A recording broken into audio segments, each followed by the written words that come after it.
Hi everyone, मैं सौगनी पंडित from मरबन प्रखंड मुजफ्फरपुर बिहार। दोस्तों, आज मैं बातें करूंगा कि ब्लड प्रेशर लो क्यों हो जाता है। दूसरा, मैं ब्लड प्रेशर लो होने पर पेशेंट से क्या साइन एंड सिम्टम्स मिलता है, क्या लक्षण मिलता है और उसका इलाज क्या है, कौन सी दवाइयाँ दे, कौन सी इंजेक्शन दे जिससे कि उसको मैनेज किया जा सके। साथ ही साथ ब्लड प्रेशर लो होने का साइंटिफिक रीजन क्या है, मुख्य कारण क्या है। दोस्तों, अगर आप मेरे चैनल में नए हैं या फिर पहली बार हमारे चैनल से जुड़े हैं तो प्लीज़ लाइक करें, सब्सक्राइब करें और वीडियो को अंत तक देखें, ताकि ब्लड प्रेशर अगर लो रहता है तो उसको आप कैसे ठीक करेंगे उसके बारे में मैं आपको निश्चित ही बताऊंगा और निश्चित ही आप उसको मैनेज कर पाएंगे और वह बिल्कुल ठीक होगा। दोस्तों, एक आइडियल व्यक्ति का बीपी, एक हेल्दी पर्सन का एडल्ट में बीपी 120/80 होता है, जिसको हम सामान्य बीपी कहते हैं, नॉर्मल बीपी। बीपी का मतलब होता है ब्लड प्रेशर, हिंदी में उसको रक्तचाप कहा जाता है। अगर बीपी 90/60 से कम हो जाता है, अगर सिस्टोलिक 90 से कम हो गया या फिर डायस्टोलिक जो नीचे वाला होता है जो 60 से कम हो जाता है, उसको कहते हैं हम लोग लो बीपी, जिसको कहा जाता है हाइपोटेंशन। दोस्तों, मेडिकल भाषा में हाइपोटेंशन और हाइपरटेंशन, हाइपो का मतलब होता है कि नीचे और हाइपर का मतलब होता है ऊंचा, यानी बीपी अगर हाई हो जाता है उसको जो है हाइपरटेंशन कहा जाता है। अगर बीपी सामान्य से कम हो गया, लो हो गया, उसको हाइपोटेंशन कहा जाता है। तो बीपी लो होता क्यों है? बीपी लो होने का कई एक वजह है।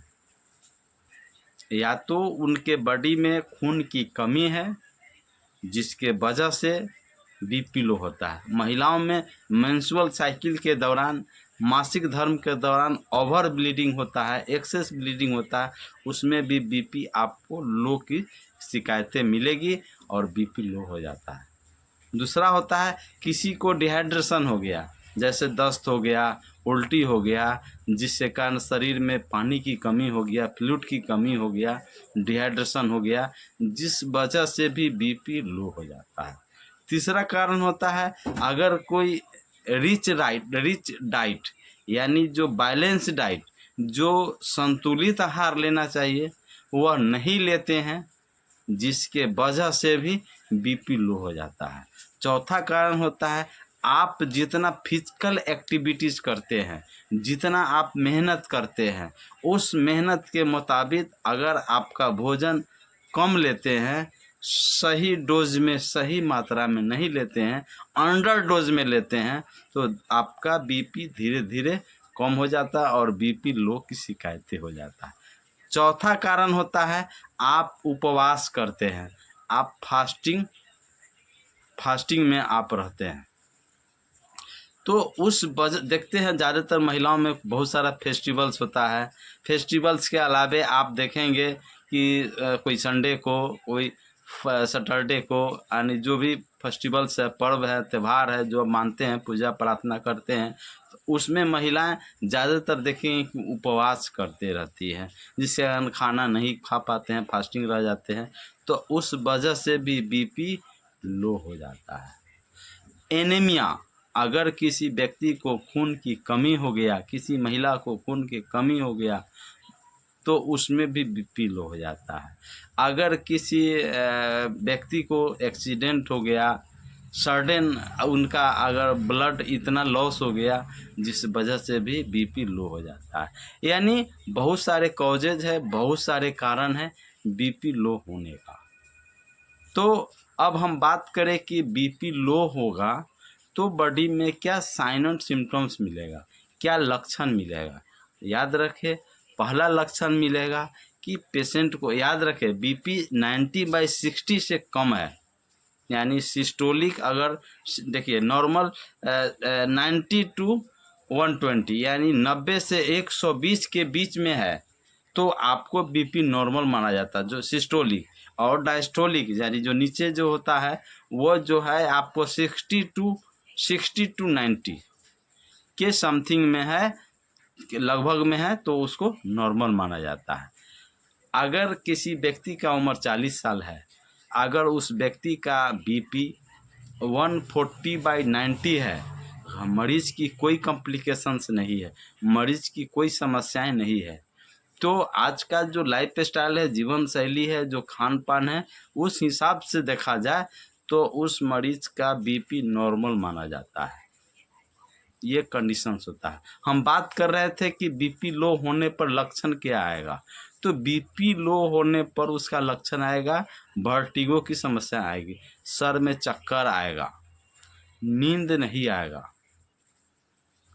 थकान अत्यधिक आएगा, कमजोरी ज़्यादा आएगा, ठीक है। इस तरह से उसमें स्ट्रेस लेवल बढ़ेगा, गुस्सा ज़्यादा आएगा, गुस्सा बर्दाश्त करने की क्षमता नहीं रहेगा, चिड़चिड़ापन ज़्यादा रहेगा। अब वो थोड़ा सा भी काम करेंगे तो लगेगा कि हम बहुत सारा काम कर लिए, और वह काम नहीं कर पाएंगे।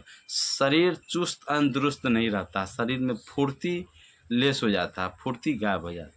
इस तरह से लक्षण आपको बॉडी में देखेंगे। सर में चक्कर का समस्याएं आम समस्या आ जाता है, नसिया एंड वोमिटिंग आएगा, कभी कभी सर में चक्कर के कारण से जी उकियाता है, उल्टी जैसा मिजाज होता है, किसी किसी को उल्टी भी हो जाता है, तो ये लक्षण आता है।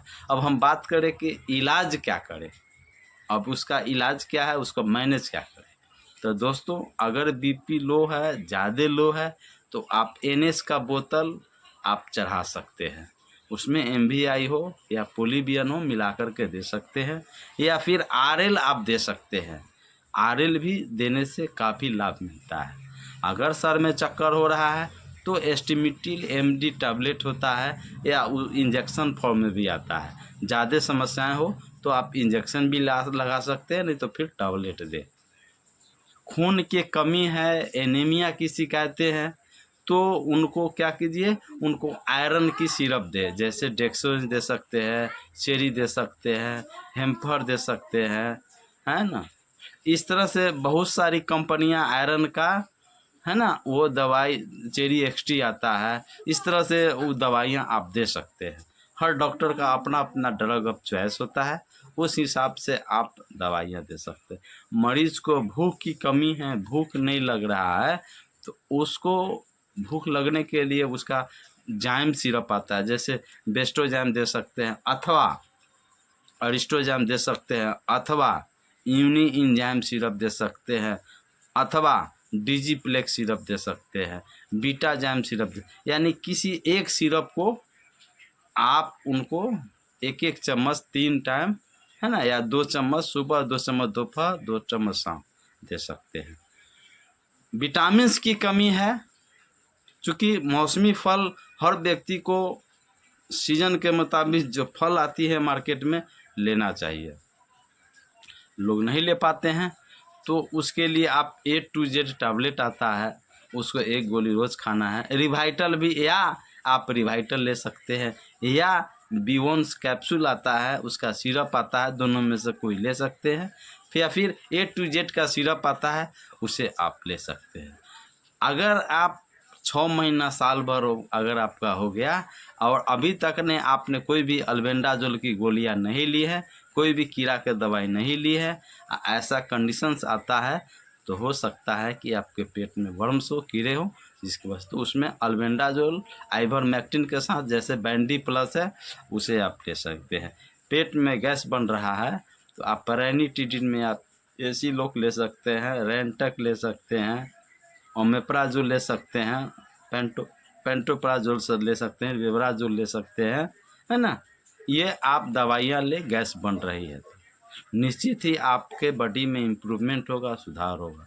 और टाइम टू टाइम ईटिंग करें, टाइम टू टाइम खाना खाएं, उपवास ज़्यादा दिन नहीं रखें, ज़्यादा देर नहीं रखें, ठीक है, और बैलेंस डाइट ले करके चले। हम उम्मीद करते हैं कि आपकी यह समस्याएं दूर होगा।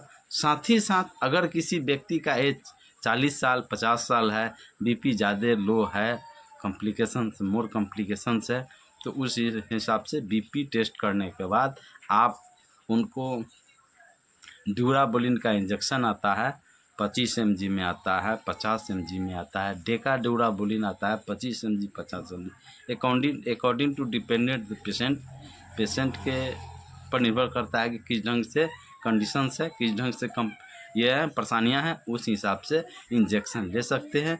गोर हाथ में झुर्नी लग रहा है, बग्घा लग रहा है, थकान अत्यधिक चल रहा है, तो आप न्यूरोबियन का भी इंजेक्शन इसमें दिया जाता है या फिर टैबलेट दिया जाता है। कैल्शियम की कुछ सेलकल 500 दे सकते हैं, फिर कैविट D3 दे सकते हैं, है ना।